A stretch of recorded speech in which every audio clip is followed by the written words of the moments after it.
and welcome to today's graduation ceremony. I'm the graduation manager, and I would like to run a few protocol and procedures by you ahead of today's ceremony. Firstly, please ensure that all mobile phones are switched off so it does not disrupt proceedings. I kindly request all guests to be mindful of the velvet ropes and remain behind them for the duration of the ceremony.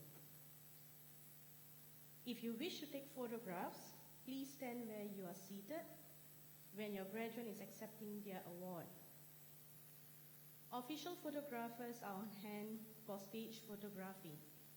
Please do not stand along the middle aisles for photography. At the start of the ceremony, the national anthem of Malaysia and Australia will be played. Please stand and sing the national anthems. The lyrics are in the program book. When the graduate procession and academic procession enters the ballroom, please stand until advised to be seated. Remain seated for the duration of the ceremony until the academic procession and all graduates leave the ballroom. Guests are to remain standing until all graduates have left the hall following to the conclusion of the ceremony. Staff will indicate when it's time for you to exit along the aisles. Kindly proceed directly to level 10 where refreshments will be served. We have staff on hand should you have any questions. Please enjoy the ceremony today. Thank you.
national anthem of Malaysia and the national anthem of Australia.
I now present to you the Chancellor of Monash University, Mr. Simon McKeon, who will open this graduation ceremony. Graduates and guests. Our guest speaker, Mr. Daniel Havas, President and Vice-Chancellor, Professor Margaret Gardner, Interim President and Pro-Vice-Chancellor of Monash University, Malaysia, Professor Andrew Walker, distinguished visitors, members of the faculty, it is my pleasure to welcome you on behalf of the Council of Monash University to this 1039th graduation ceremony of Monash University. I now call upon the President and Vice-Chancellor, Professor Margaret Gardner, to address this assembly.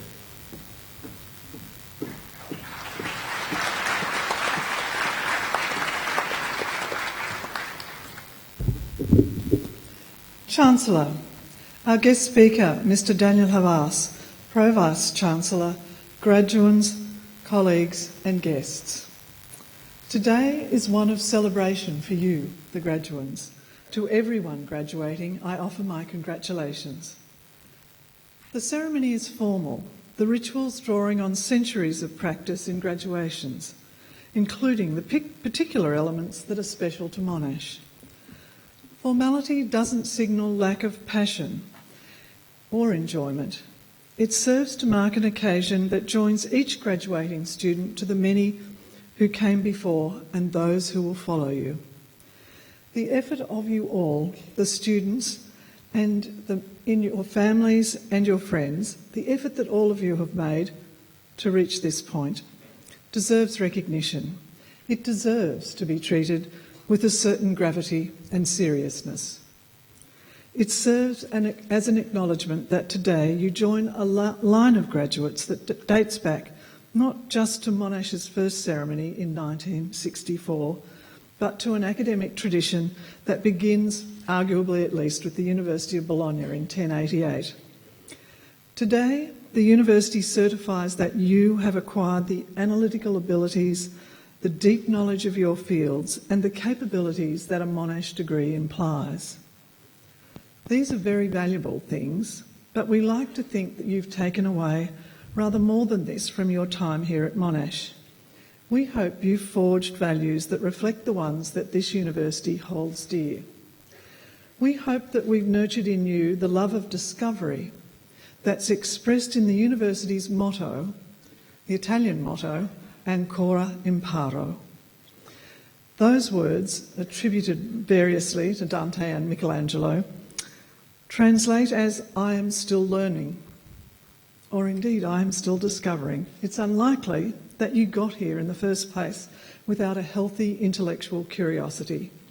But your time here should have strengthened that determination to understand more of yourselves and of our world. More importantly, it should have helped you recognise that the hunger for knowledge can be a powerful force for good. It's the desire for discovery that drives the university's great innovations, from groundbreaking work in IVF that's helped thousands of people around the world to have children, to the Eliminate Dengue program that's currently underway in the university, which is reducing the spread of mosquito-borne viruses such as dengue and also Zika. We also hope that your time here has shaped the nature and raised the level of your ambition in a way that reflects the ambition of the university itself. Monash is now clearly ranked among the world's top 100 universities, and it's reached that position in less than 60 years. That is clearly driven, that performance, by a powerful ambition, but it's not in reaching that ranking that our ambition resides. A strong reputation is only a byproduct of ambition. What's important is the scale, the nature, and the usefulness of the challenges that we set ourselves. For this university, that's included exploring new treatments for neurological diseases, developing robotic technology to help the visually impaired, contributing to public health through groundbreaking research that reveals how influenza viruses work, as you've heard, how we can eliminate diseases such as dengue, indeed how we can improve public health and sanitation across the world. For the Faculty of Business and Economics, it includes studying technology adoption in communities that need further help to assist themselves to become part of a knowledge-driven economy, supporting dialogues on sustainable development across Asia, working collaboratively with industry to make a difference. For our alumni, it's included the attainment of many things. Some of them have reached high public office, others lead large endeavours, some of them have made life-saving discoveries. For you, who knows what form your ambition will take? Implicit in all these varied ambitions, however, is the idea of service, the notion that the noblest end to which we can direct our talents is to the greater good.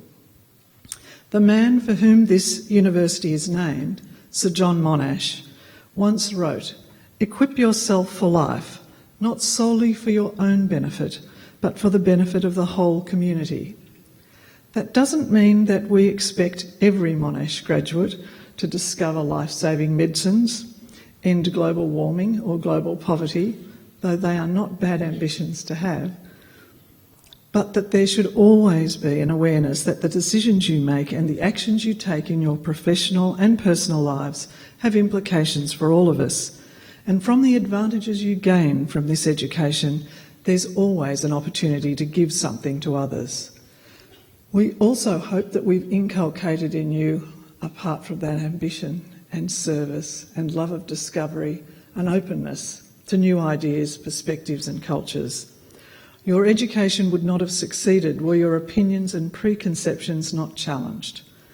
The diversity of experience of your fellow students as well as the ideas and experience provided by your lecturers, should have sketched new horizons for you and new ways of understanding. It's this openness that has underpinned Monash's reach internationally. It's the openness to reach out to the world, to embrace its ideas, to go places other than where this university started. The Monash community has expanded over the years since that first campus was founded, took its first students in 1961. There are now more than 330,000 Monash alumni across the world, and Monash Malaysia is playing a key role in that expansion. At just 19 years of age, this campus has really very many things to be proud of. It's the first international branch campus to be established as a private university in Malaysia. It's still growing, with 7 schools and over 7,000 students from over 70 different countries. Indeed, Monash Malaysia is indeed the largest campus of its type, founded by a university outside its home country in the world. It has strengths in advanced engineering, in tropical biology and medicine, socio-economic transformation in Southeast Asia, and halal ecosystems.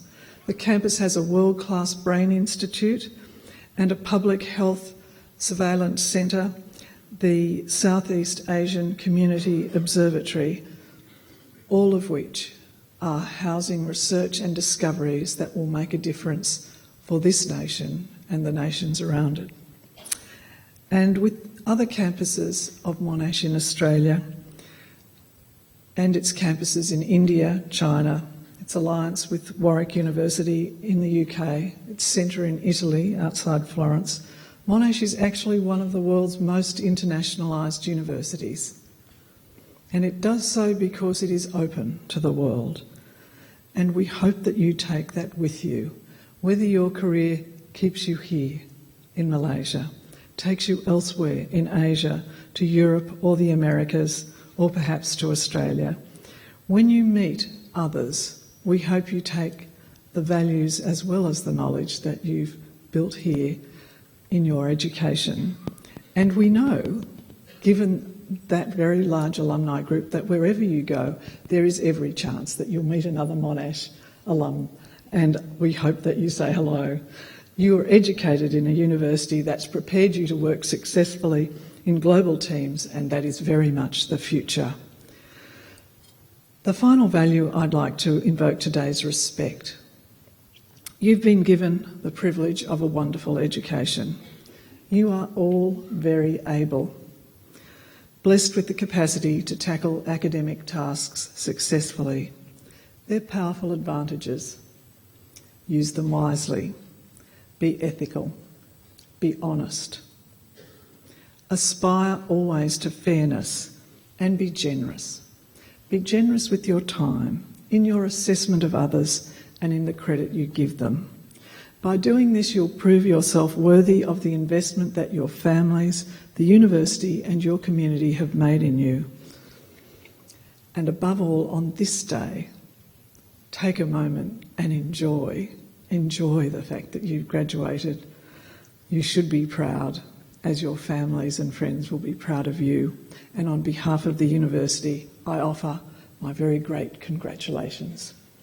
Thank you.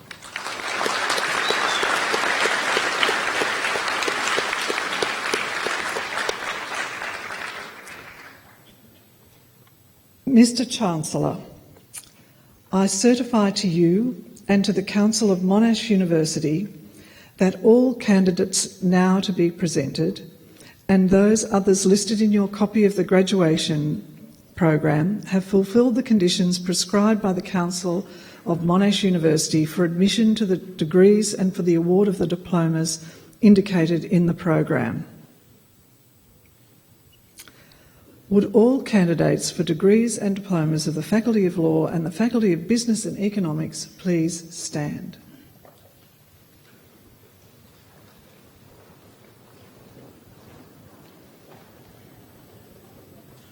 Graduates, With the authority of Council, I admit you to the degrees and award the diplomas to which you are entitled. I also admit to the degrees and award the diplomas to which they are entitled those who are absent today but are listed in my copy of the graduation program.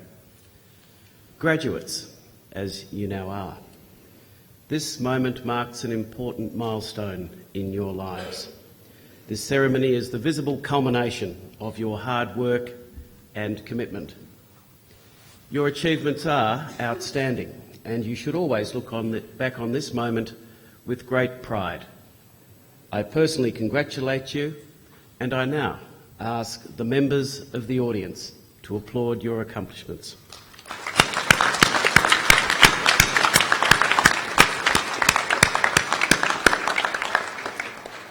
Please be seated.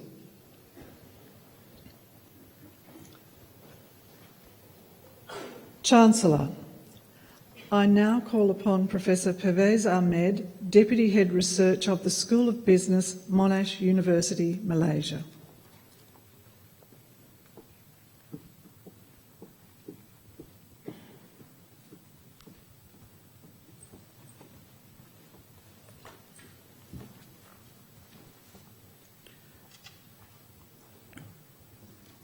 Mr. Chancellor, all the graduates now to be presented to you will be greeted by Professor Andrew Walker, Interim President and Pro-Vice Chancellor of Monash University, Malaysia.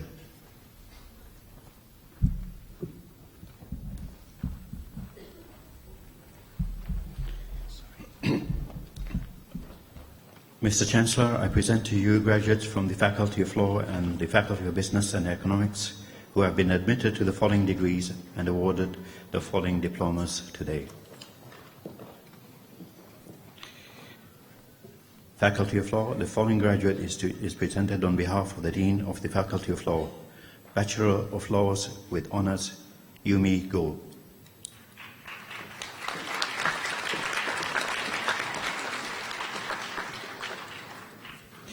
Faculty of Business and Economics, Bachelor of Business and Commerce and Bachelor of Communications, Chanel Chin Mun Yi.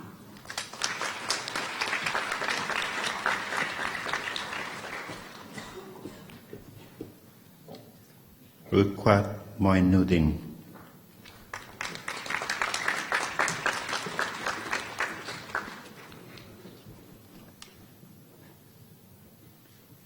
Tiam Siu Hui.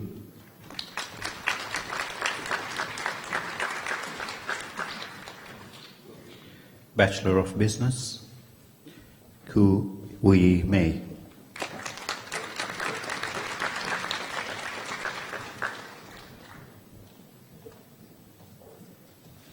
Ang Tak Wei.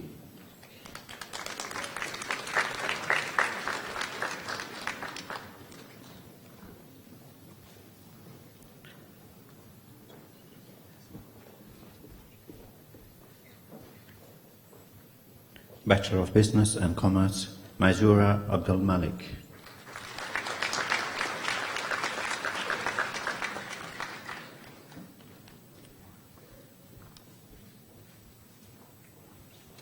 Mohammed Imran Abdul Rahman.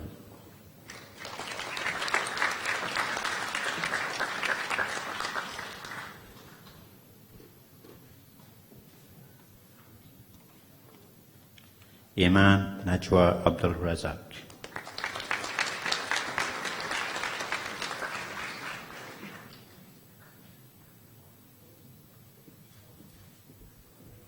Maita Sulaiman Mohsin Al-Harasi.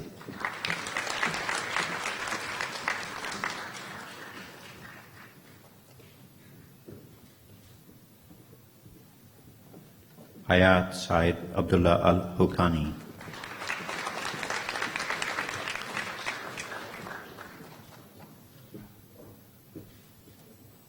Habiba Said Muhammad Al-Mahruki.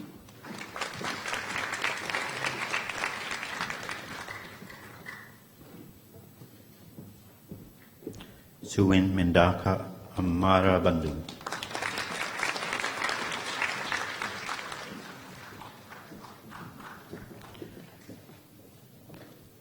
Ang Wei Shi.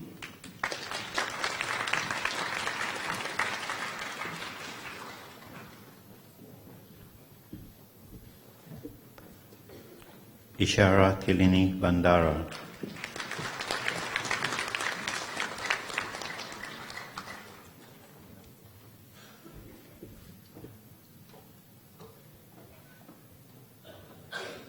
Jin Ting Bong.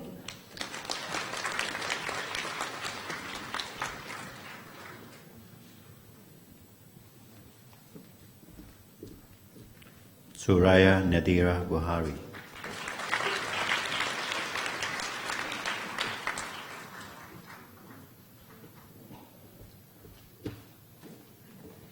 Gwyneth Yu Shan Chai.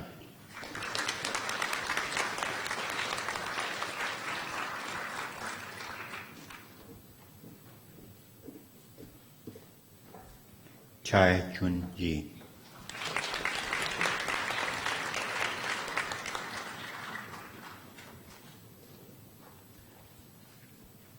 Chai Wei Yan Rachel.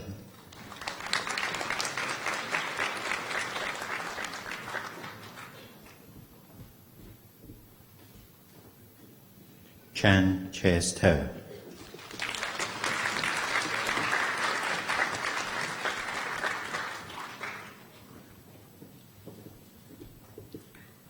Chan Hung Hung.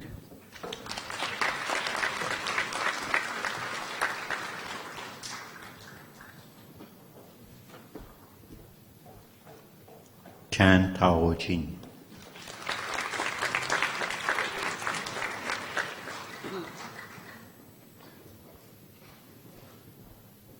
Subhashini Chandran.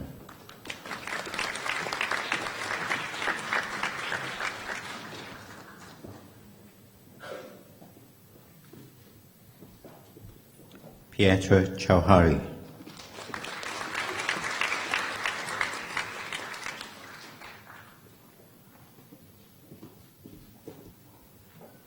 Jonathan Chen Ji Han.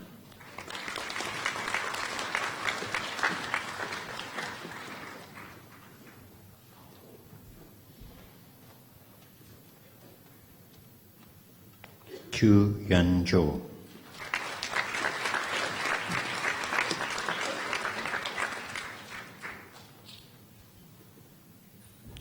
Aaron P. Chin Chiu Weng Chin.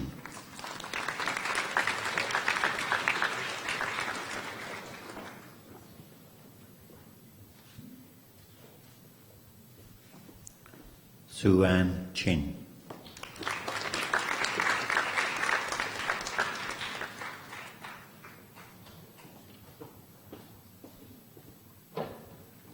Chin Zin Jun.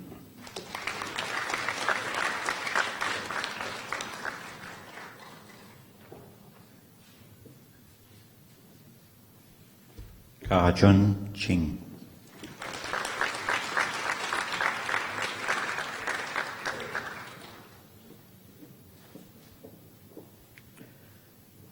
Dina Eileen Chong.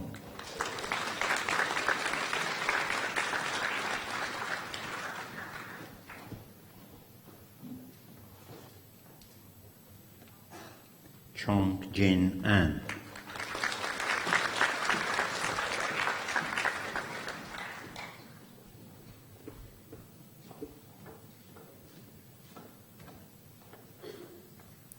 Stephen Jin Yang Chong.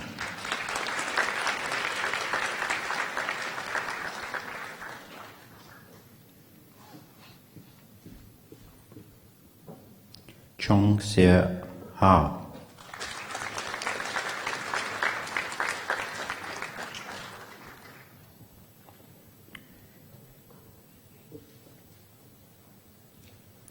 Yun Keng Chong.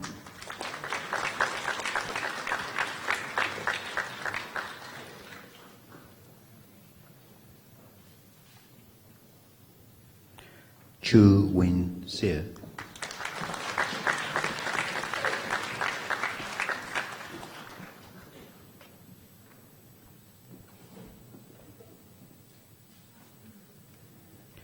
Jin Yu Chong.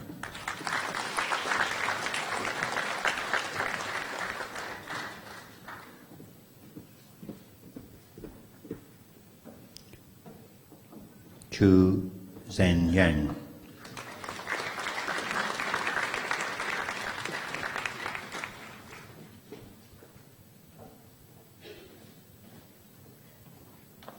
Chao Irene.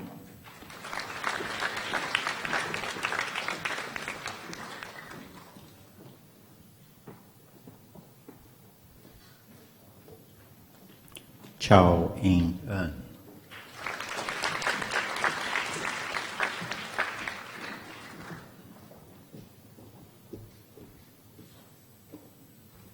Jia Tong Chua.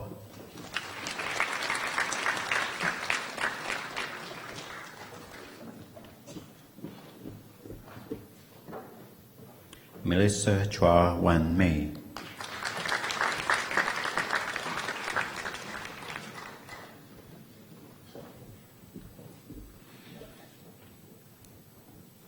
Chun Elaine.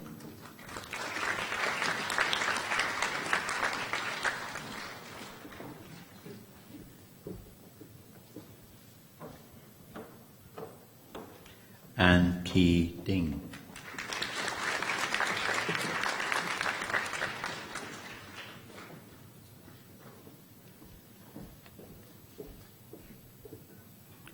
Fa Jia Yi.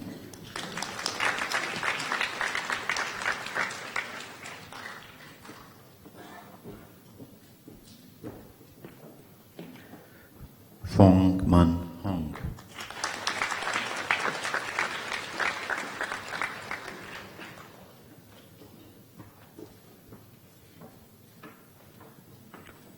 Fu An Ha.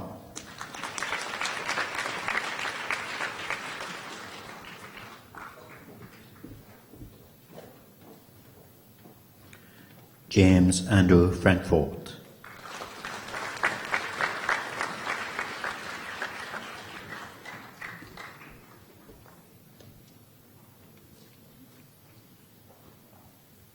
Gang Wen Gan.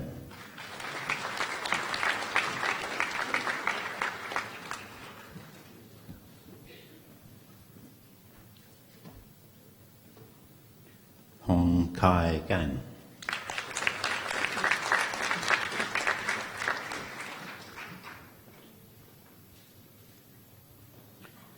Tafi Ghazali.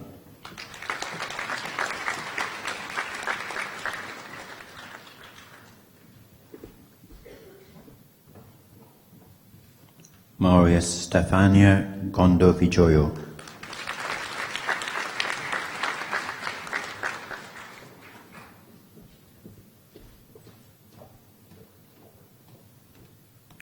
Craig Ryan Gunting.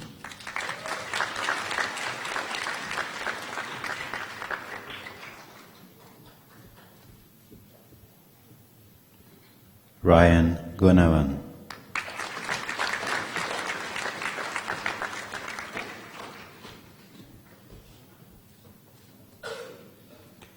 Joash Ang Kai Se.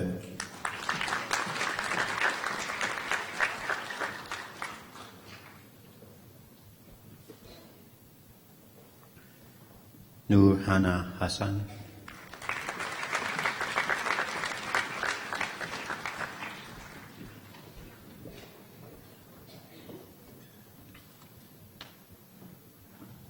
Alexandra Yan Hao Hang San.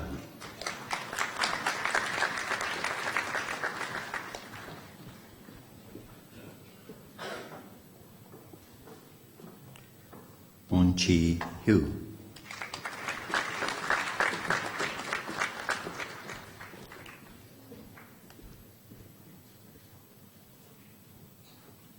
Vivian Hu.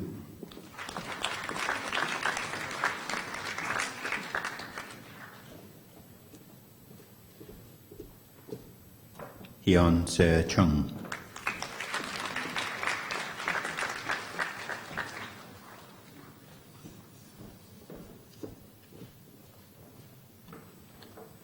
Ho Mei Xuan.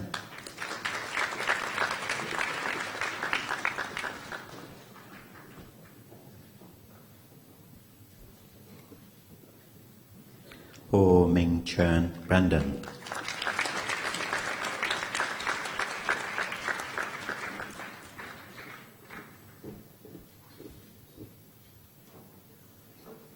Yang Shen Hu.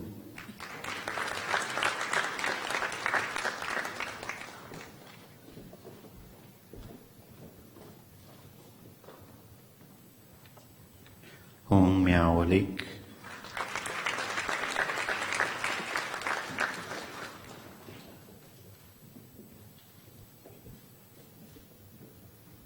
Minuri Dulanga Imbolboda.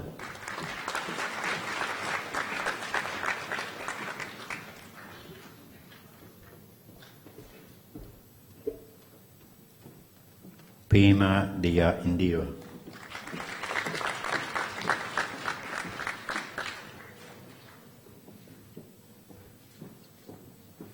Nura Putri Irvantini.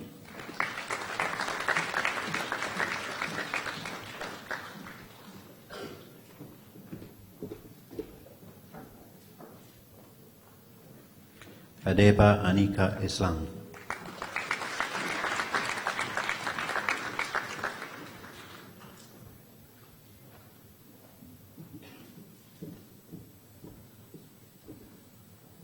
Yagodage Rasika Varuna Jayaratna.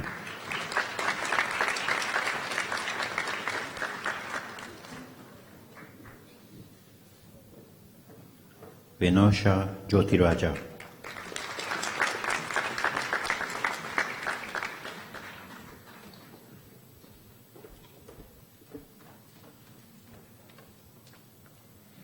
Sayankaran Kalai Arusa.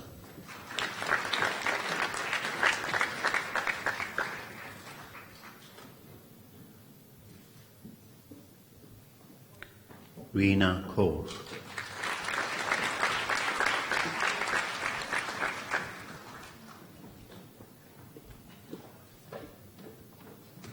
Ki Pa Puis San.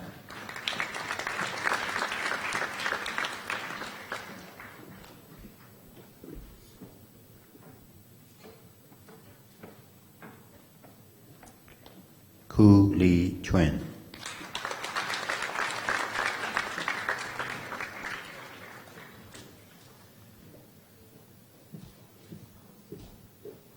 Lisa Ku.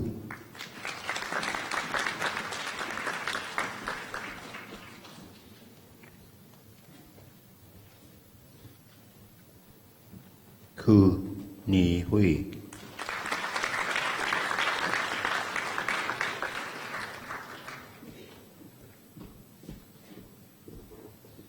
Ku Wei Wan.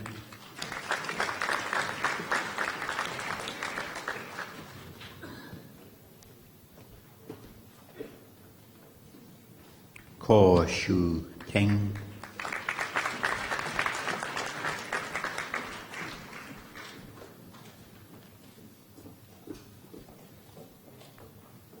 Ko Wen Wei.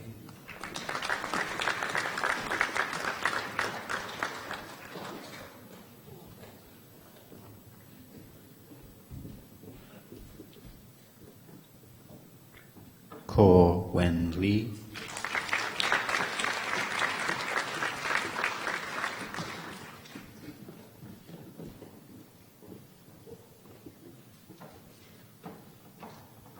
Kevin Kwan.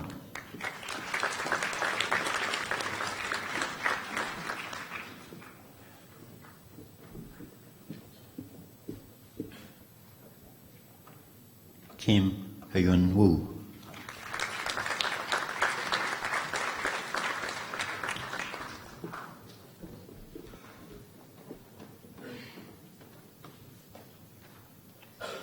Ko Ziron.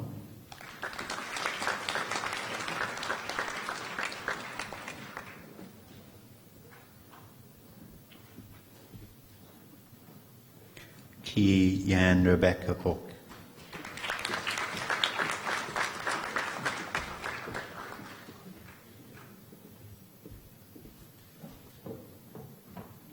Kong Pui Mun.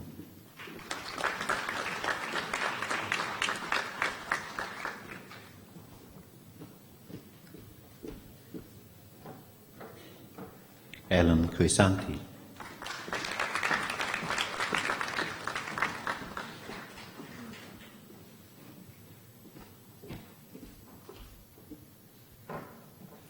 Louis Nobuyasu Kubota.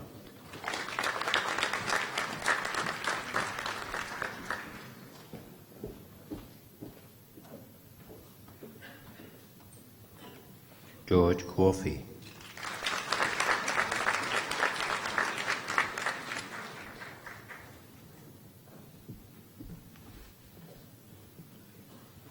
Kwok Chia Chun Brian.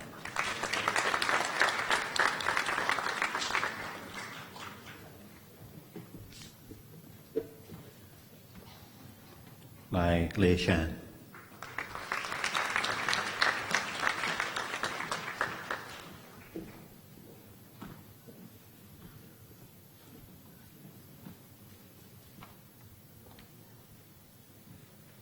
Wee Yin Lau.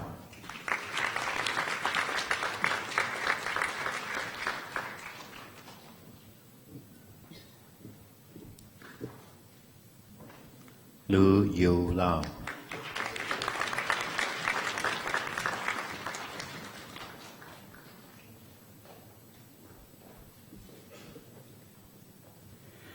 Li Yunwei.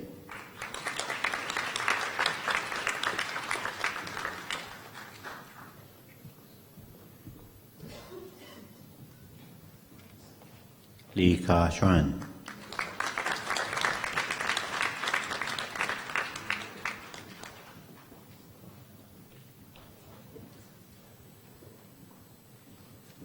Matthew Lee Se Ho.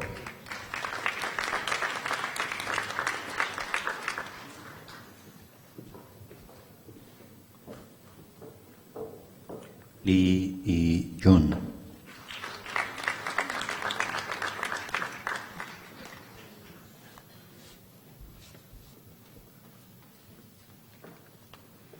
Adnan Lee Ho Shu Wen.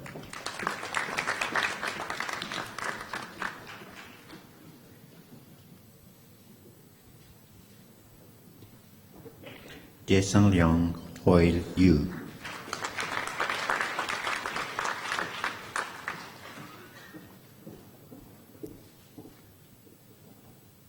Joshua Z.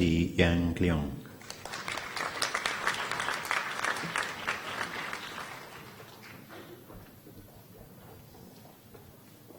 Liu Hong Lee.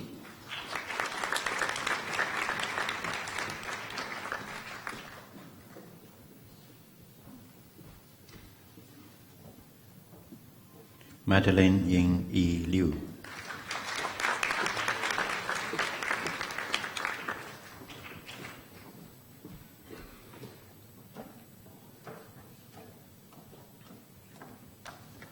Lim Wei Lian.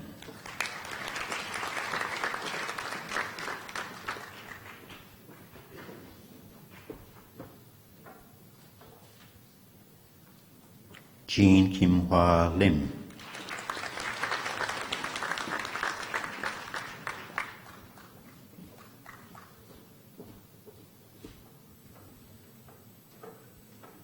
Seong Bin Lim.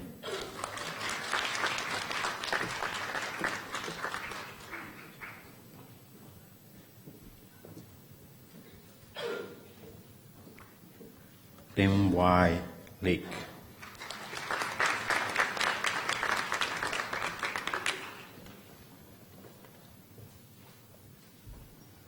Y. Ming Lim.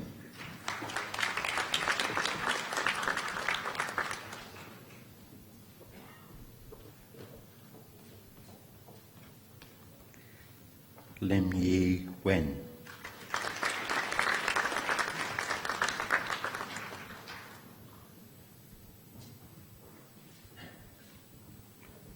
Lim Zheng Jian.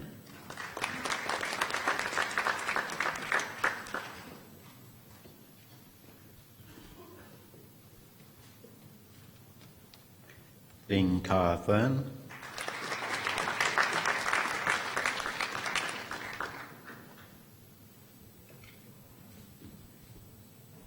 Ek Sim Lo.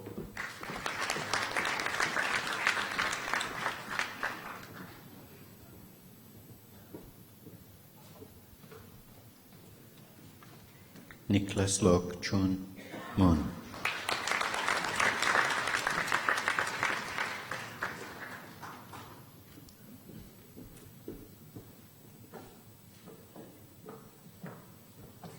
Evan Lu.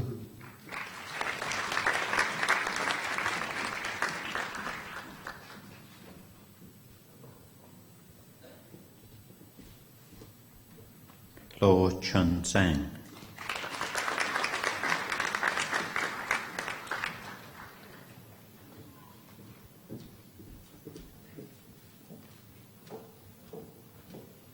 Lo Min Di, overall best graduate in the course for the degree of Bachelor of Business and Commerce.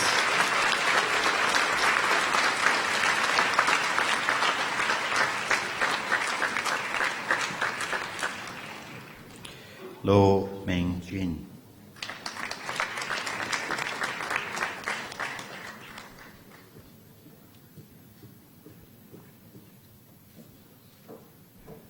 Wan Kilo.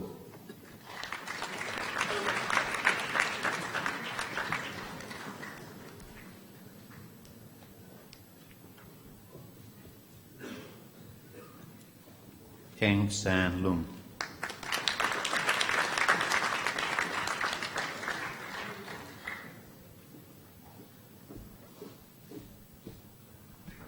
Kashvina Mahindran.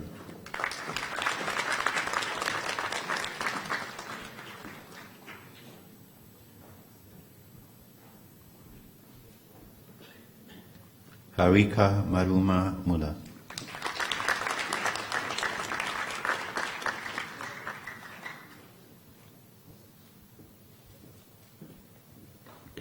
Menaz Humera.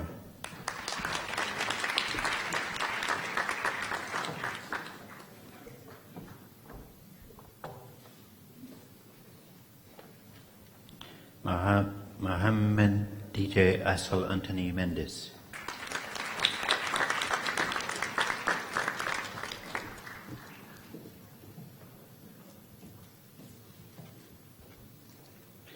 Fatima Zainab Miskin.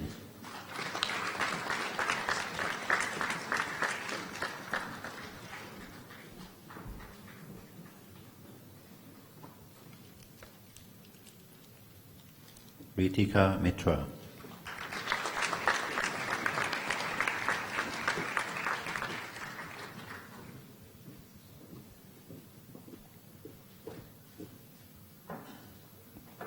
Fatima Fazia Mohammed Faris.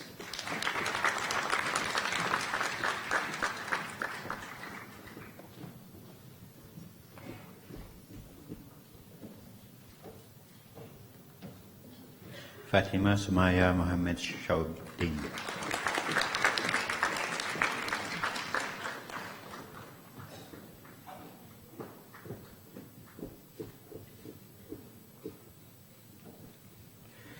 Nurain Azura Muhammad Ghazali.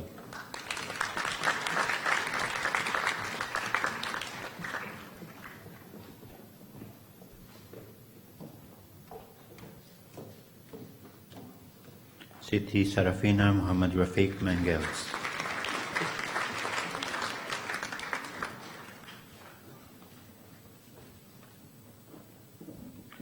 Atera Asana Naidu.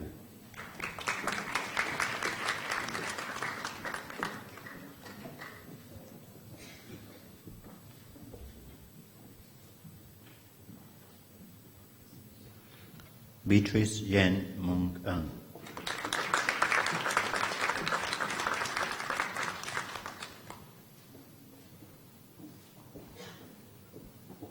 Chui Wen Ang.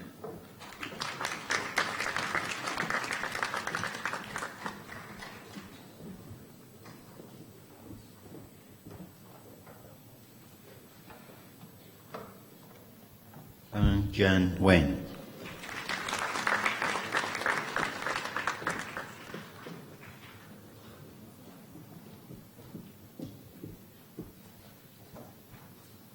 Ang Kang Ze.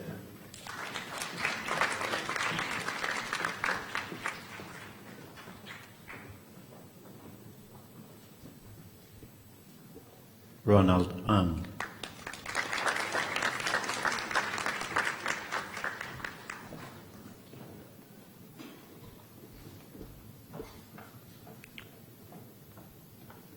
Yue Zhu Ang.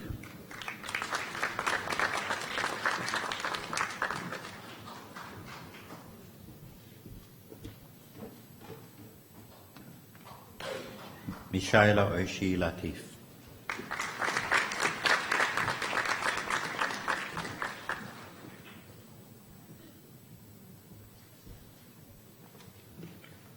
Ong Eng Woon.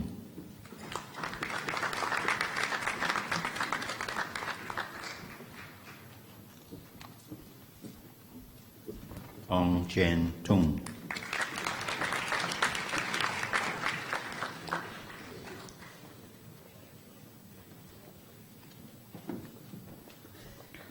Ong Chu Ming.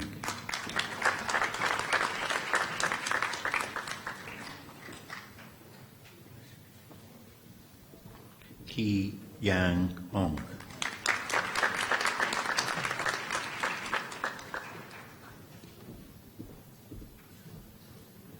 Tanwir Islam Patwari.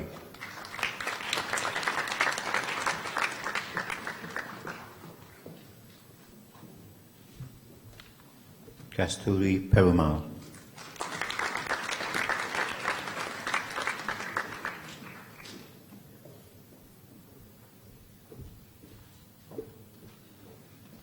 Evangelina A.P. Peter Thomas.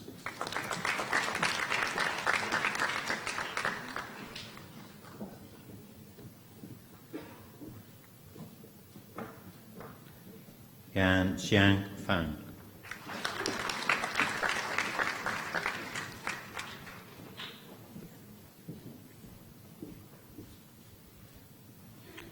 Yan Ying Fang.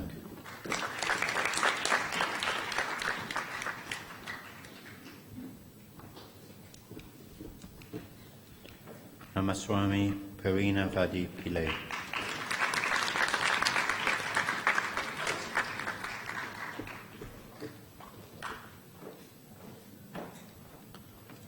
Ahmed Samar.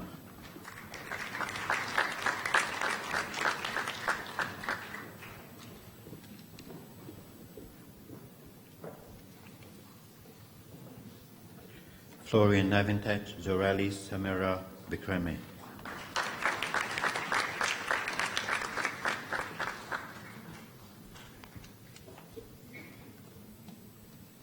Sito Su Chi.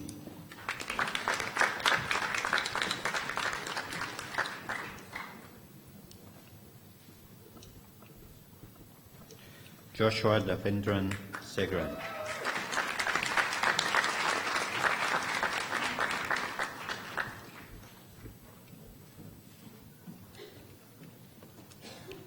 Nesapurana Salva Kumar.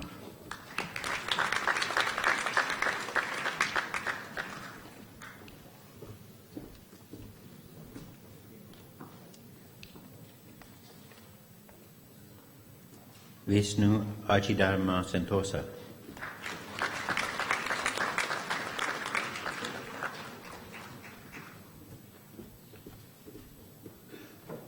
Salma Shahil Shahil.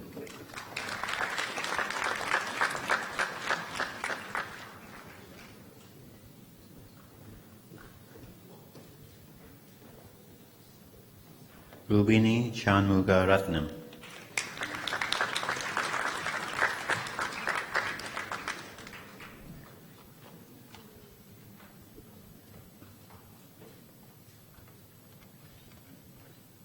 Umar Amjad Sher.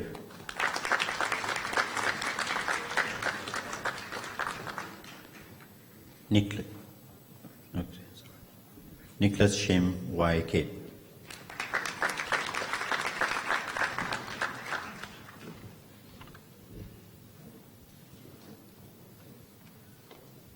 Deshan Silva.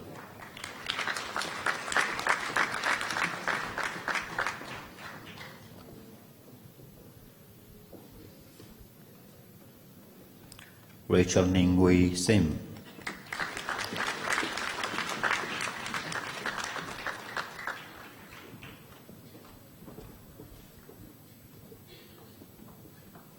Xiao Jia Hui.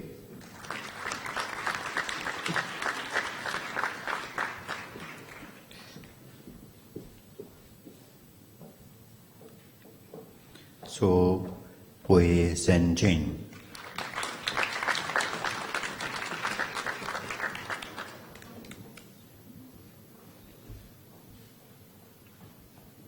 Hu Ting So.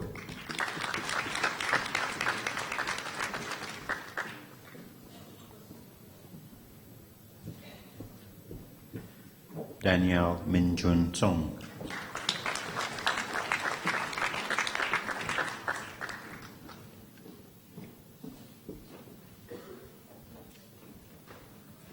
Chua Jia Ki.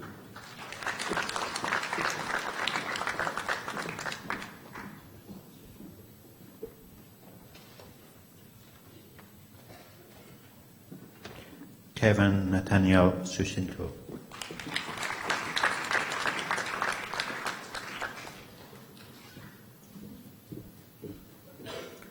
Seto Ka Wei.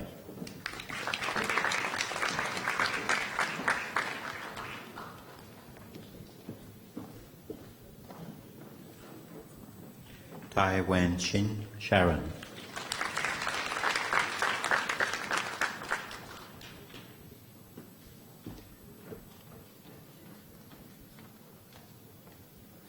Ashley E. Yin Tan.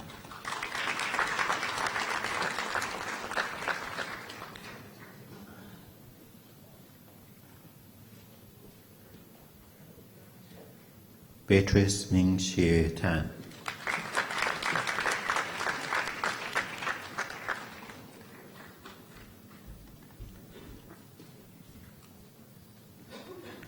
Tan Chu Ting.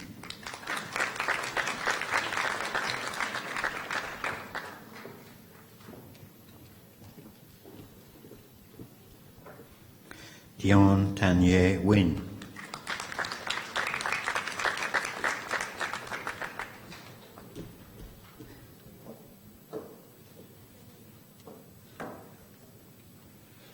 Edwin Yin Beng Tan.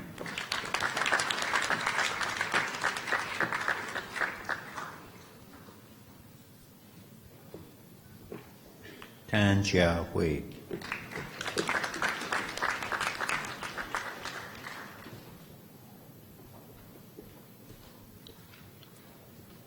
Jia Wen Tan.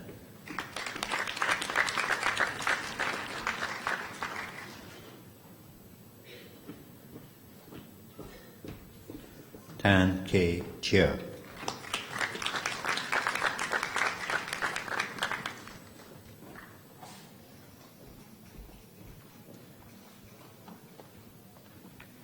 Tan Kai Jie.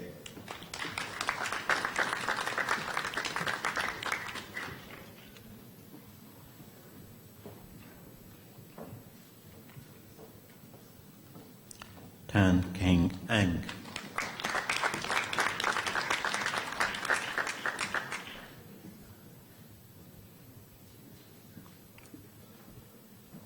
Mary Tan.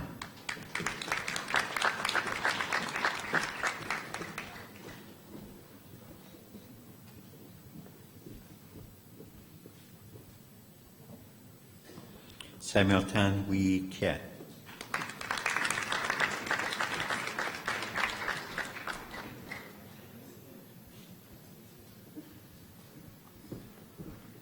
Tan Seng Sin.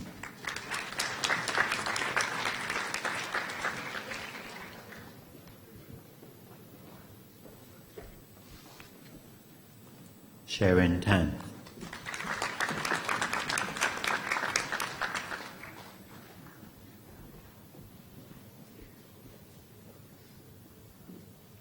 Chu Yin Tan.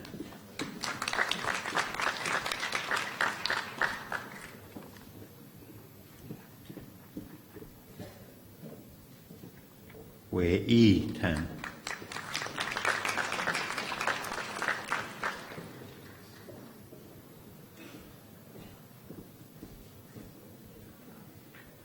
Wang Han Tan.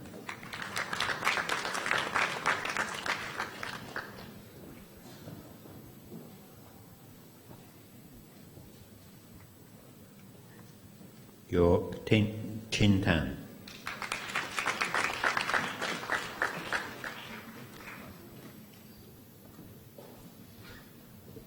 Tan Yong Hee.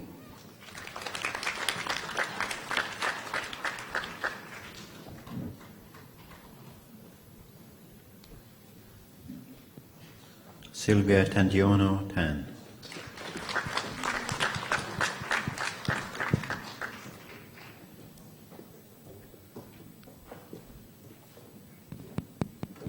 Meng Tian Tay.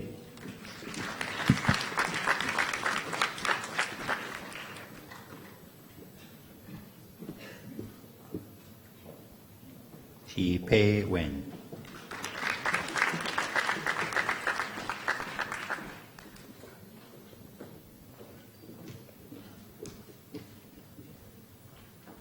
Ying Thi Thi.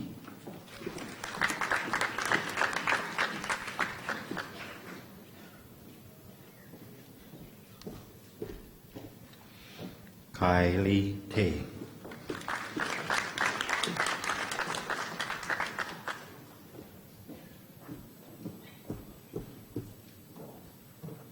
Carmen Teng Ming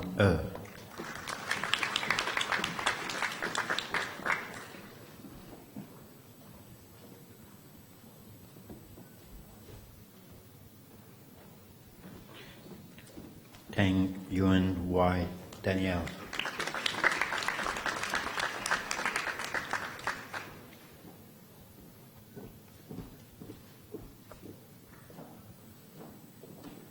Chua K Shin.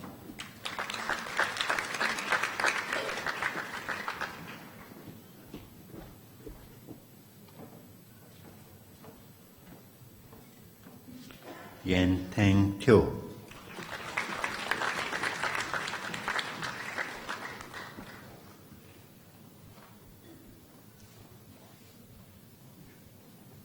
Tam Fei Mun.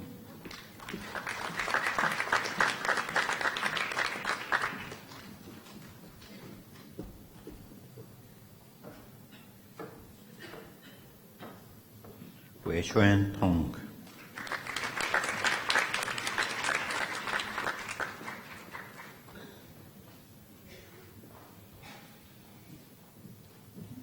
Jeffrey Mitch Tin Phuc.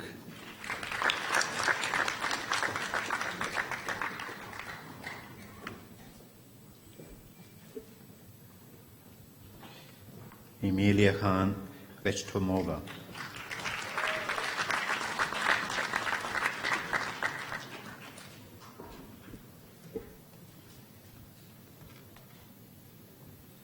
Woon Ai Hun.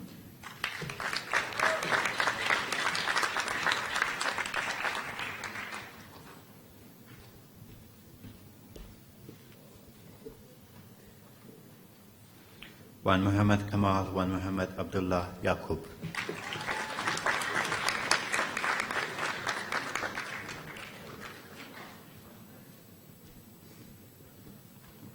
Karine Vinata.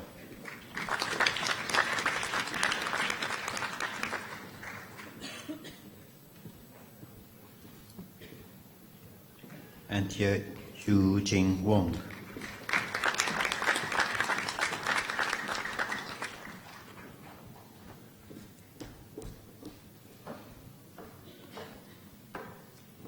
Wong Fu Sing.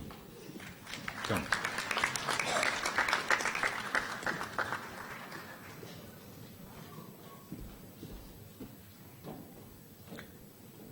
Wong Hoi Yen Nicole.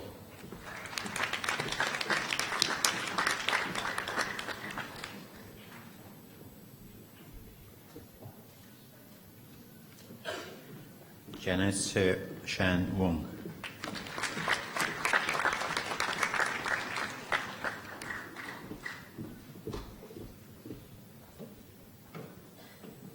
Carmen Wong.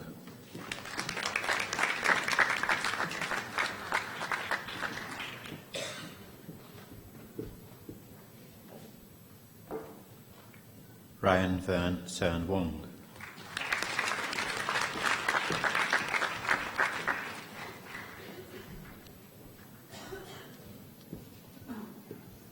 Xiao Xian Wong.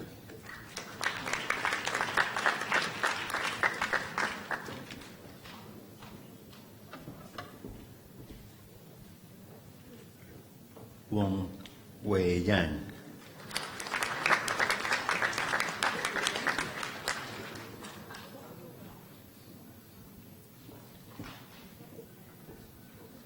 Yuman Wong.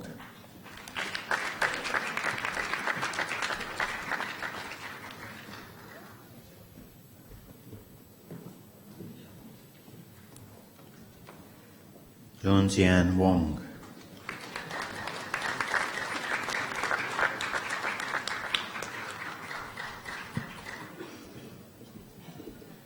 Wan Yiling.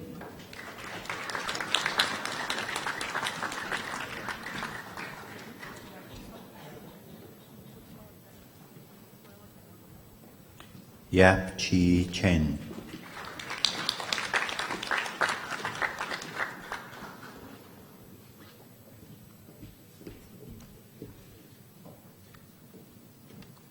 Xiao Ying Jap.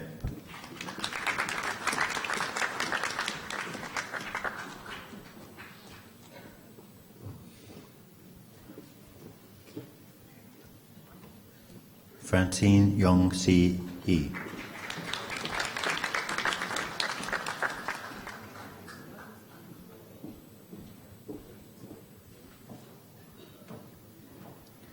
Zhou Yi Yao.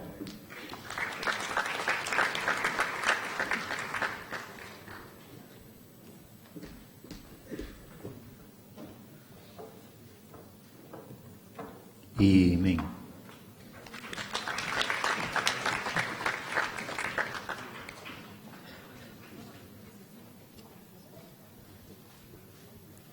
Jared Zhengjian Yim.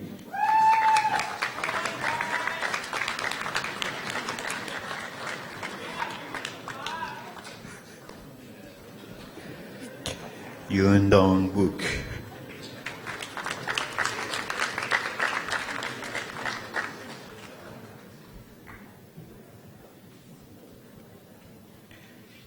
Darren Yung Wei Ji.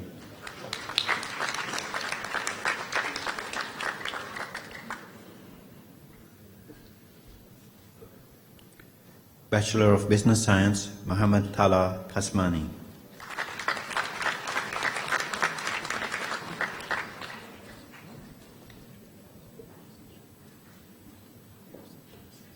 Bachelor of Commerce, Accounting, Fang Lek Chan.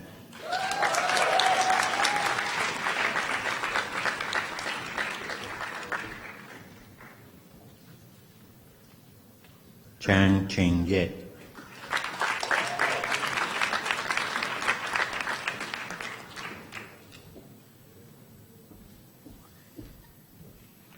Audrey Gabriel.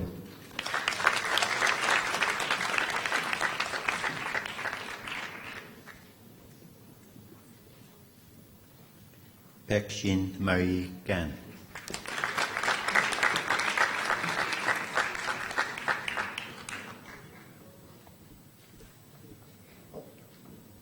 Kelly.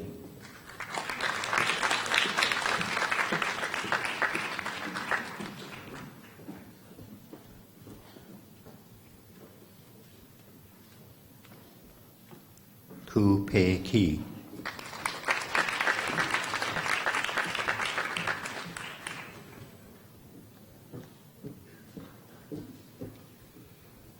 Min Hee Kim.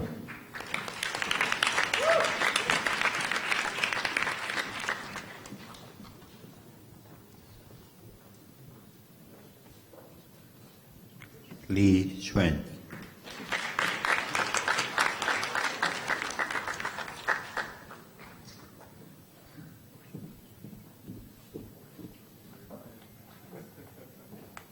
Ai Bin Lim.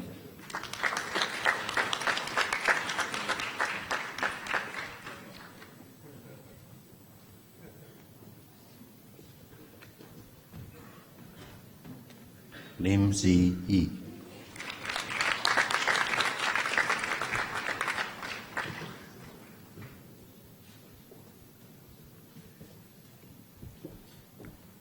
Shon Fung.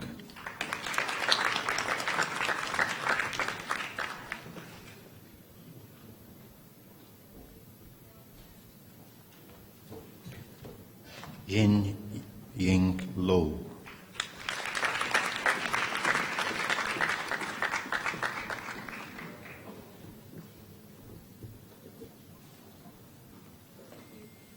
Mohan Pirivan.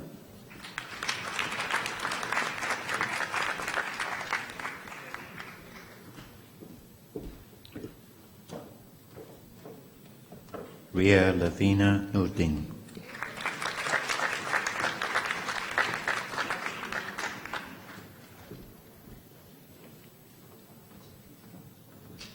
Irvin Pregona Purnama.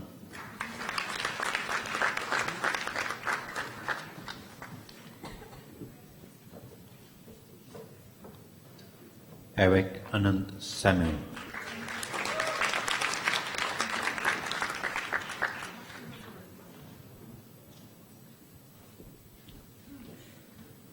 Priscilla Vexer Savira.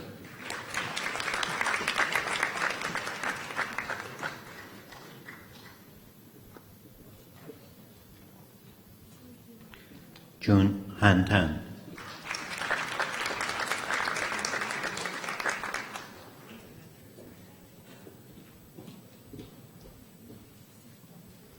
Andy Yin Seng Wong, overall best graduate in the course for the degree of Bachelor of Business Commerce Accounting.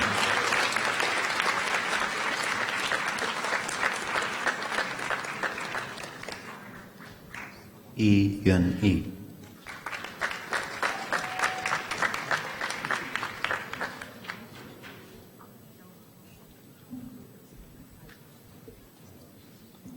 Master of Applied Economics and Master of Applied Finance, Zhang Louis Kui.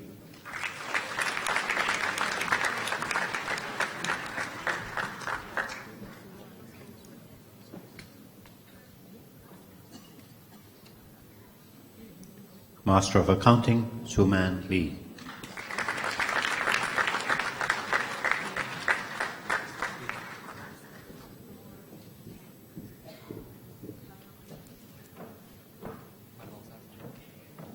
Master of Applied Finance, Yuning Liu.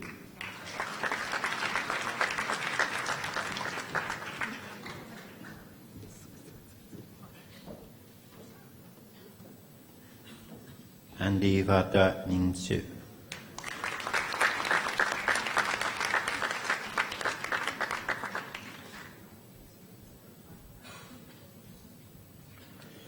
Master of Banking and Finance, Min Chen.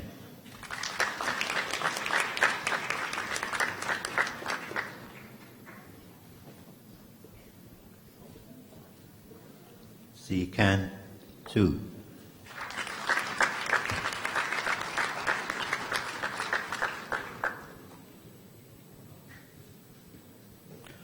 Master of International Business, Asmi Shorba Ahmed. Aman Hussain.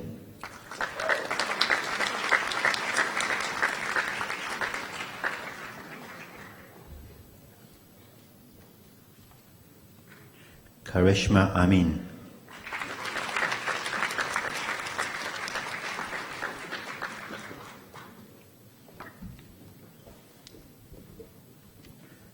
Muhammad Amshar Faiz Aram.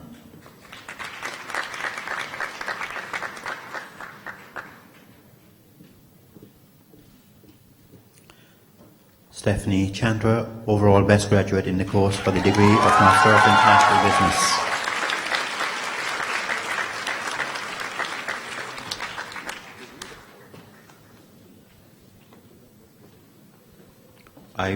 Ivy Chair.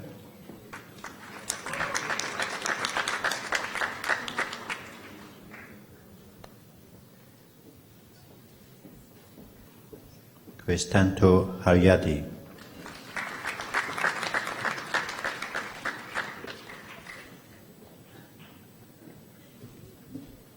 Vivian Haryadi.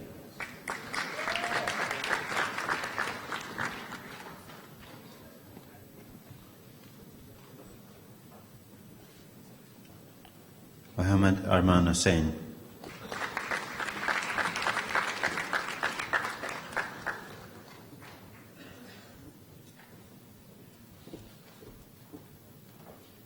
Anish Kaur Dylan Janilal Singh.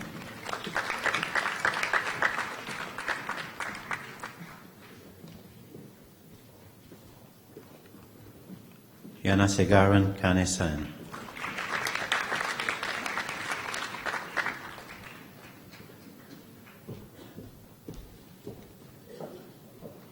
Seong Shik Kim.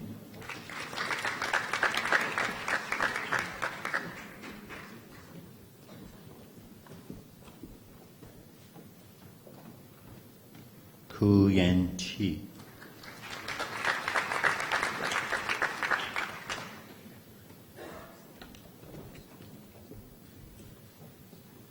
Sylvia Fung Yi Lee.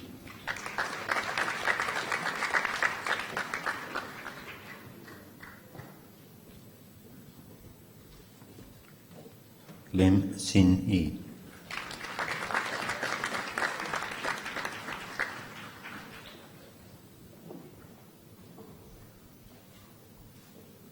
Mitira Mansoor.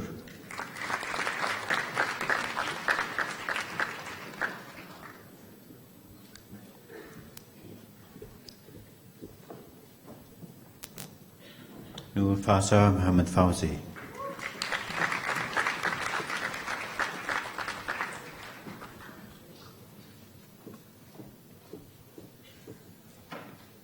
Cynthia Tendai Mufuni.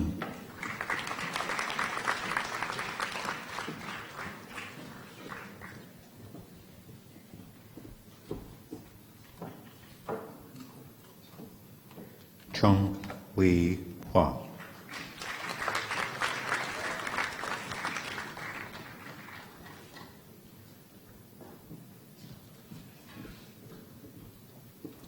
Nilta Raninda.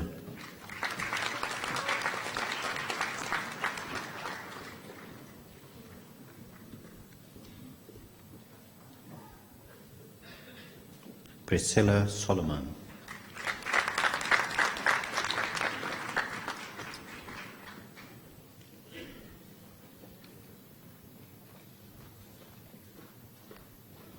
Vicky Arisa Putra Vijaya.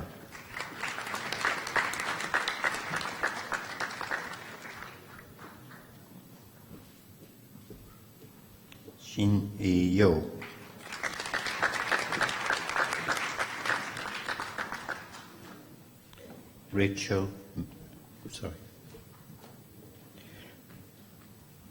Rachel May Sin Yip.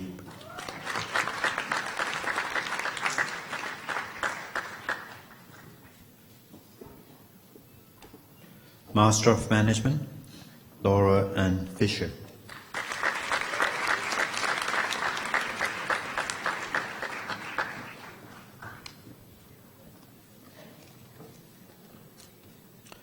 Doctor of Philosophy for research titled Does Being Shire Compliant or Socially Responsible Matter to the Financial Market? Dr.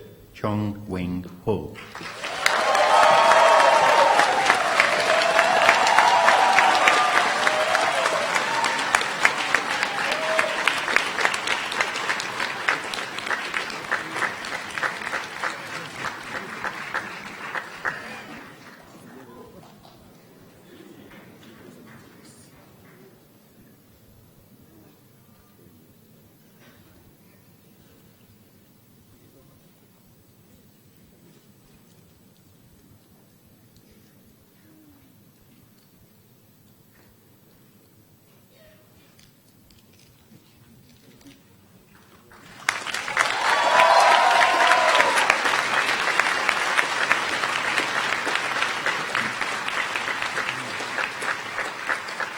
For research titled Recent Experience and Financial Decision Making, the Role of Regulatory Focus and Regulatory Closure, Dr. Yu Su Yong.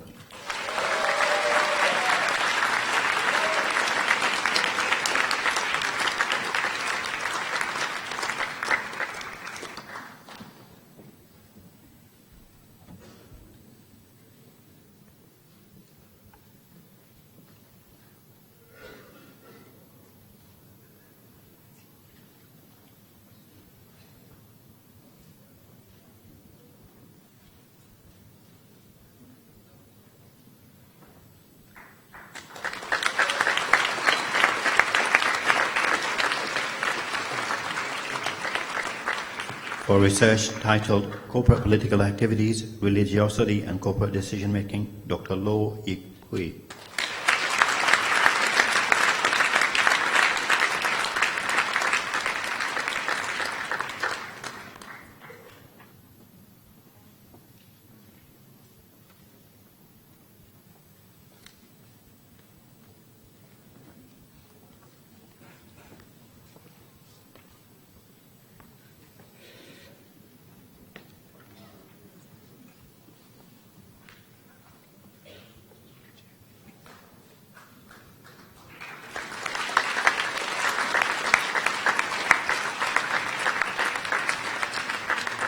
For research titled Efficacy of Microfinance Schemes in Enhancing the Economic Wealth of the Indian Micro and Small Entrepreneurs in Malaysia, Dr. Jayanti Thurasingham.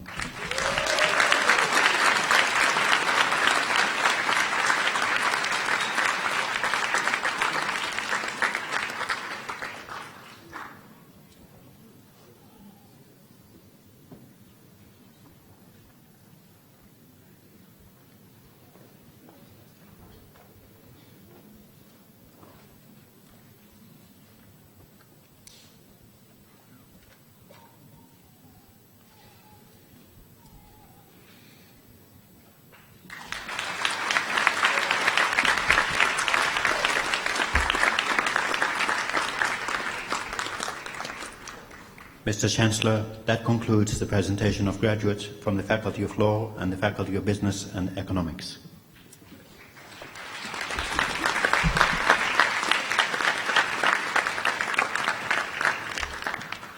Well, thank you all for your forbearance and patience, but that's been a very special ceremony. The graduation address gives us the opportunity to hear from a distinguished member of our broader community here, and we are fortunate that today the address will be delivered by Mr. Daniel Havas. Mr. Havas joined the Australian Trade and Investment Commission, we call that Austrade, in May 2012 and is currently Australia's Senior Trade and Investment Commissioner to Malaysia and Brunei, based in the Australian High Commission at KL.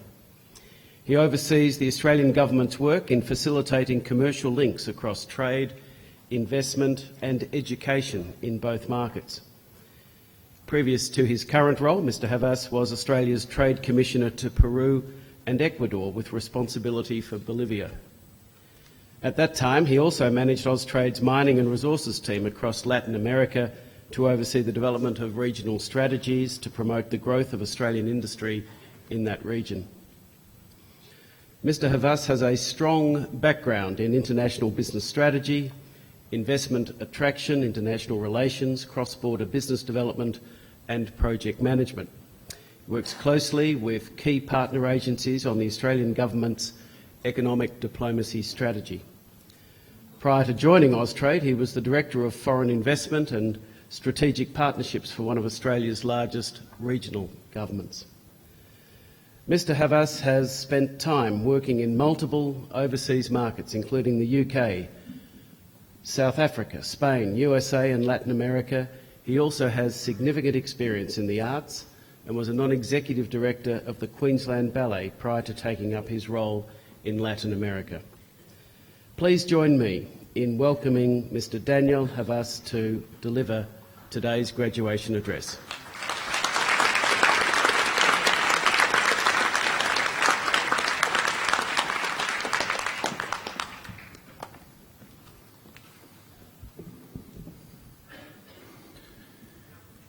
Mr. Simon McKeon, AO, Chancellor, Monash University, thank you for the very warm introduction. Professor Margaret Gardner, AO, President and Vice-Chancellor. Professor Andrew Walker, Interim President and Pro-Vice-Chancellor, Monash University, Malaysia. Other distinguished faculty, graduates, ladies and gentlemen. It's indeed a pleasure and an honour to be here today to give you some personal insights into my career to date to such a fine group of academics, graduates, and now alumnus of such a distinguished Australian university. Indeed, I can see some of the graduates here today probably thinking, why is this guy up here? He doesn't look much older than me. Well, I can assure you that I'm not as young as I look, and I certainly don't feel it, but I was asked for identification at a Sydney restaurant just last week, much to the amusement of my colleagues. Now, the first thing I want to share with you from my experience is that life will take you down many different avenues, and it's how you navigate those avenues that will ultimately determine where your careers and life in general takes you. It's not all fate from my perspective, although I am a strong believer in destiny. The people you meet along the way will influence you greatly and no doubt provide guidance and influence as to which avenue to turn down. In choosing Monash University, you've already gone down a very well chosen avenue. Now, I want to comment on another experience that's also related to these avenues that I'll talk about quite a bit during my speech. I can't tell you how many job interviews that I've sat in where someone on the panel has said to me, "Tell us where you want to be in 5 years." I've always found that to be a particularly ambiguous question and a difficult one to answer, and that will make more sense to you when I explain my career. It's also a question now that I never ask when I'm sitting on the other side of the interview panel, interviewing someone else. So you'll see that throughout my short speech today, there's a theme around navigating your career and life, and how letting it unfold plays very true. I am, of course, Australian and an Australian diplomat. However, I consider myself to be a truly global citizen, to use the old cliche. I've lived for extended periods in 6 countries on 4 continents, including Australia, of course, the UK, Iceland, South Africa, Peru, and Malaysia. And I've spent considerable time in countless other countries throughout my life, both for work and for pleasure. Indeed, a life without travel for me would be quite boring, and that includes travel for work, so you can see why I'm in the job that I'm in. I have 2 sons, aged 12 this coming Tuesday and 13.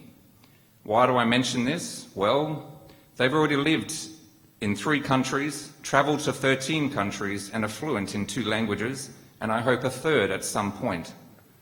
In the future, they too will join what has already become an incredibly global workforce, where a recent survey suggests that 60% of students will work in a job that does not currently exist and that we don't even know will exist in the future.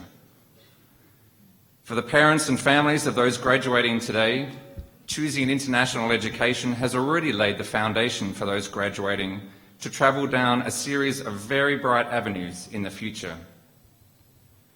Now, going back to my point about the "where do you want to be in 5 years" question, well, my career has been quite abnormal as far as the typical graduate goes, which is why that's always been a particularly perplexing question for me.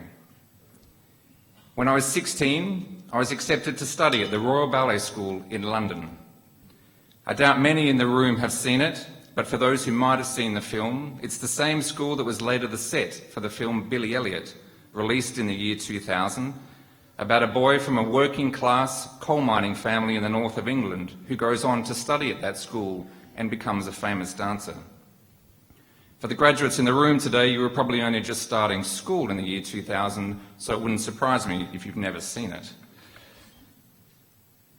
So after graduating from there when I was only just turning 19, I went on to have a fairly distinguished career in the arts as a professional ballet dancer, working with companies based in the UK, Iceland, South Africa and Australia, as well as significant touring through the United States. In 1996, I was involved in an accident during a performance which ended with a triple fracture to my jaw and 6 weeks of eating through a straw. When I look back at that moment on a regular Tuesday evening performance in front of an audience similar to this one, it was probably the beginning of me thinking that I had other things to accomplish in my life rather than breaking my jaw at work on a Tuesday evening. Now, I can assure you that before I've even gotten to the "where do you want to be in 5 years" question, there's already been significant discussion with the interview panel about how on earth I went from being a ballet dancer to the business world to a diplomat. The avenues I travelled down during my career in the arts ended up being a bit like a roundabout, because the last company that I danced for in Australia, I ended up returning to 15 years later as a non-executive director and board member. I was in a unique position on that board, being able to talk to my other colleagues from a dancer's perspective, but equally looking at the company from an international business perspective. I was on the interview panel when the board undertook a global search for a new artistic director, and we ended up appointing another former ballet dancer turned stockbroker turned film star, Lee Xuan Sing, another man whose work life went full circle in the end. So this is my key point to the graduates today. Your working lives as you see them right now will take you down all sorts of different avenues and roundabouts, in my case, that you really can't see right now. It's which avenues you decide to turn down that ultimately decide where your career takes you. Of course, being the ambitious person that I am, looking ahead has always been an important part of getting to this point in my career. A ballet dancer does not become a senior diplomat without a vision, but that vision has to be a flexible one. I don't want to make it sound like you just wait and you take any avenue you please. Thinking ahead and looking how certain avenues will get you to where you want to be is critical as part of your career process. When I retired from ballet at the grand old age of 26, I was never going to be satisfied with becoming a ballet teacher. So I leapt, pardon the pun, out of ballet and never looked back. I had to start again, but I did enjoy a few years revisiting my youth, so to speak, studying with a bunch of 18-year-olds. Now, another key message to the graduates is you can never be too proud to take on certain roles, particularly early in your careers. I went from being a relatively well-known ballet dancer to waiting tables at big banquets, but with tenacity, a strong work ethic and discipline which comes from being an elite athlete. It does not take long before people recognise your talent and other opportunities open up. Now, I'm not saying that I particularly enjoyed that job, nor did I enjoy the next job, working night shift on the front desk of a major international hotel, which involved me starting work at 11 p.m. at night, which was not very enjoyable. But they were a means to an end, and they kept me grounded whilst I found my way in those early days of starting a new career. It wasn't long before I decided to send my resume off to a small event management company whose CEO must have seen something in me, and it wasn't long before I was overseeing the accommodation requirements for nearly 20,000 delegates at the Rotary International Convention in 2003. In 2002, I travelled for the first time to Spain to attend a convention prior to the one that I was working on. Little did I know then that 5 years later, I would begin a 5-year working relationship with Spain that would see me return many times over to undertake work with some of the major infrastructure and energy companies there on their investment strategies in Australia. I also began to learn Spanish at that time, which of course, after 4 years living in Latin America, I now speak. It was really this role that set off my new career path and gave me a network of contacts from which the ensuing years of my career have been built on. Understanding stakeholder management in the workplace and the network of contacts around you is integral in today's work environment. Whilst I interviewed for numerous jobs after that, each job offer that came with a certain amount of knowledge of who I was from my network of contacts and also my level of work ethic.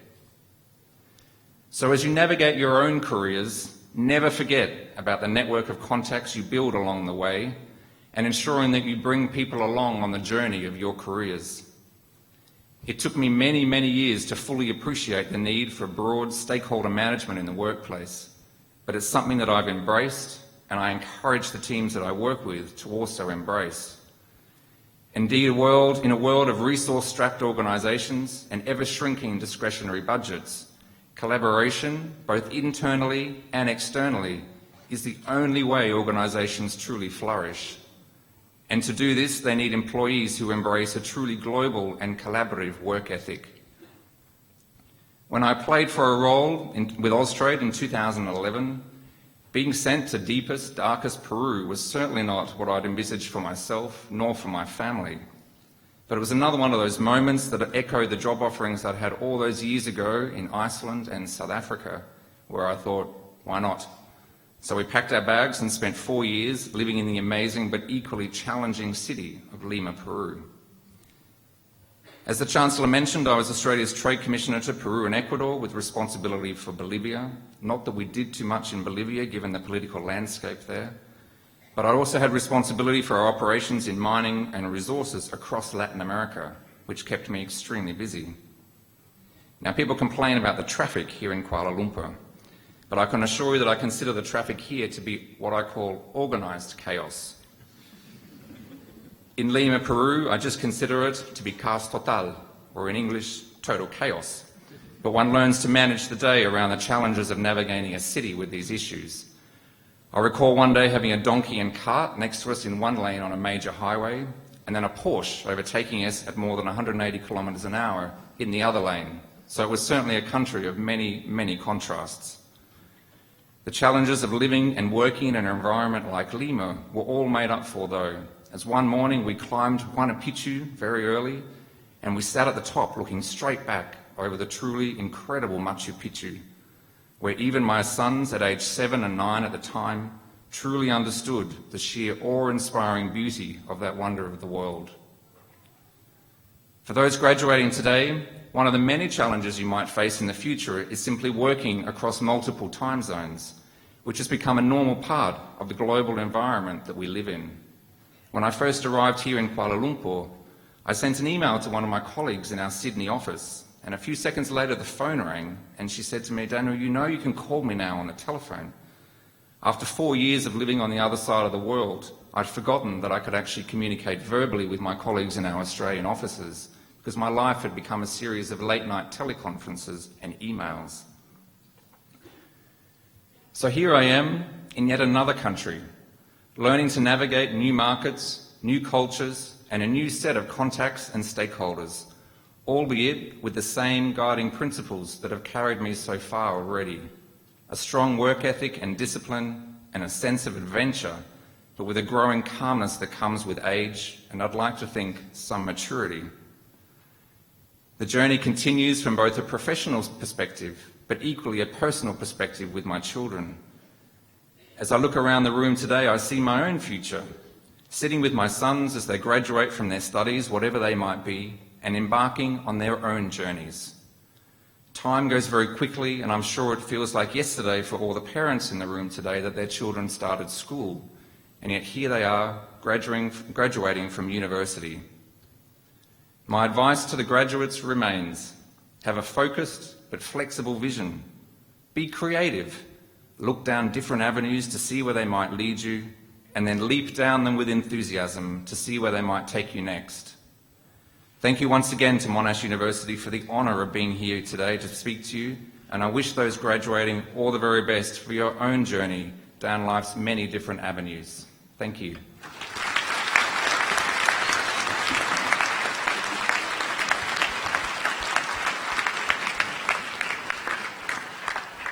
Thank you very much, Daniel. Daniel's reminded us, particularly graduates today, that this is a very important day for you. You've received a piece of paper from Monash University, which of course signifies all the extraordinary work you've done. But what Daniel's emphasised, of course, is that it's a piece of paper. It's a key that unlocks your future.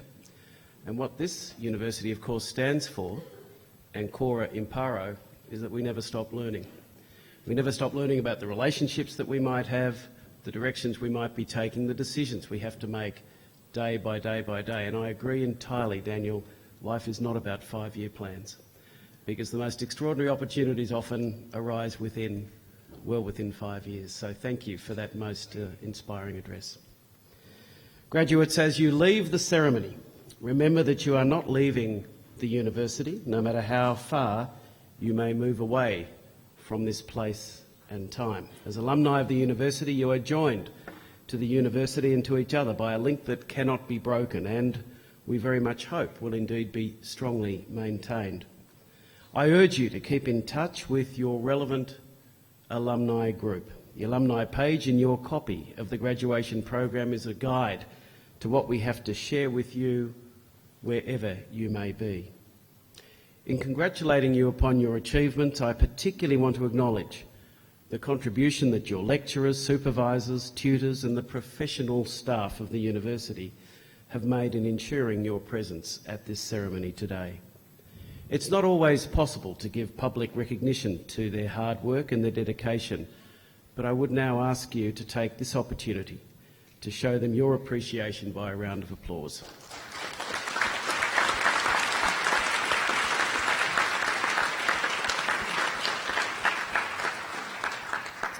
And I know that university study is not easy. In my case, it was a few decades ago, but I remember it like yesterday. Yeah, it had its challenges. And during your many years of research and learning, you had to cope with the stresses of examinations and assignments and combine study with outside work or family obligations. Throughout this time, you've been encouraged and supported by your parents, husbands, wives, partners, brothers, sisters, guardians, and of course, your special friends. And to acknowledge their contribution, and this is the part of this ceremony I love most, I now invite you to stand and turn and express your gratitude by a round of applause. Thank you.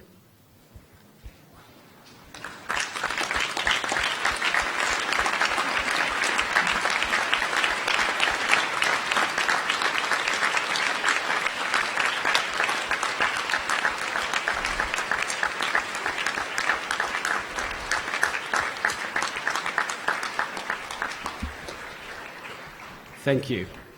Please be seated. This morning is a very big group effort, not just the graduates have done this. I cordially invite everyone to continue the celebration by coming to the Cayman Rooms on level 10 for refreshments. Graduates, I invite you to join the procession as the official party leaves the ballroom, and I ask members of the audience to remain standing at their seats until all our graduates have left the ballroom. This ceremony is now at an end. Thank you.